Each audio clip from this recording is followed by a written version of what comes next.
If you're a membership owner who feels like you're doing everything right when it comes to retention, you've taken my Cultivate course, maybe even been in my Retain training, you have all of the systems built for your member journey map, and you just don't know what levers to pull to increase retention, but your turn is still high, you may be missing this one thing. And it has nothing to do with retention, but it will absolutely sabotage all of your retention efforts. I'm going to share it with you in this brief highlight from a conversation that I had with my friend Melinda Cohen. It's so important that you understand this, and it's going to require some merging of the different departments inside of your business in order to make this work for you. I love this question because I always tell people the reason onboarding is so important is because you're capitalizing on motivation while you have it. And I love studying motivation theory and totally nerd out on those sorts of things. So I teach something called the progress wheel, which is essentially just making sure that we are spotlighting people's progress along the way, but also that we're always pointing them back to their cause, to their purpose. Why are they here? And to me, a lot of people go to extrinsic motivation, giving them some type of gamification or reward to take action or to stay engaged. But every study shows that over time, if you continually try to get people to take action or stay motivated with an extrinsic motivation, the internal motivation ultimately wanes and they stop showing up just to show up. And so I would much rather leverage the skills that you use to get them in the beginning. That marketing sales copy is so good about identifying the problem, helping them see what's possible for them, connecting to that purpose, to that result that they want to achieve. But for some reason, we always let that go out the window once we get somebody on board in our program.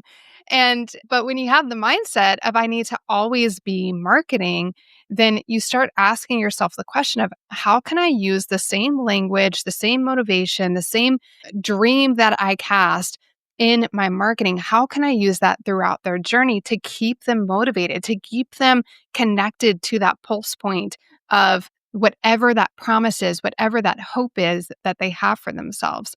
And you mentioned this in your talking about in your onboarding of like calling out the challenges, making the covert over of these are the things you're going to face. You're not a special unicorn for facing them.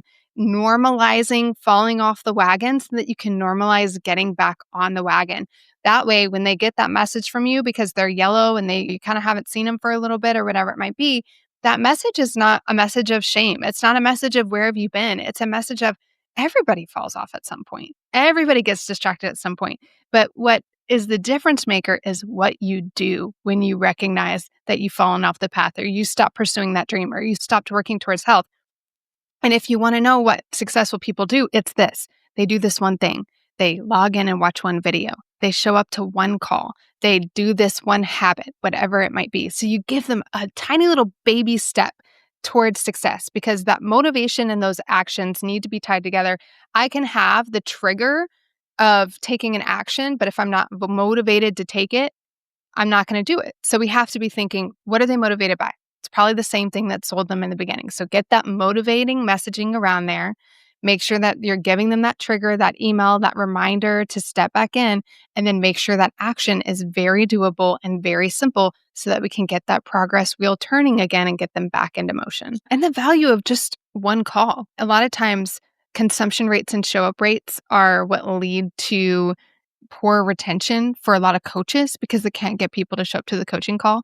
And I look at their reminder emails and they're like, reminder, your conversation with the coach call is on Thursday at 10 a.m. Here's your Zoom link. I'm like, you're not competing against other coaches. You're competing against Netflix. You're competing against coffee with a friend. You're competing against that good book that everybody's reading right now.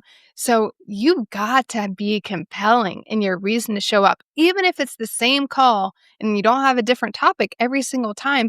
Why should they choose to take an hour out of their day to show up for this call? What is in it for them when they could be getting laundry done or meeting a friend or going to Starbucks or watching the latest Netflix binge series? So we've got to be compelling. And even those basic reminders, really giving people a compelling reason to show up for a call.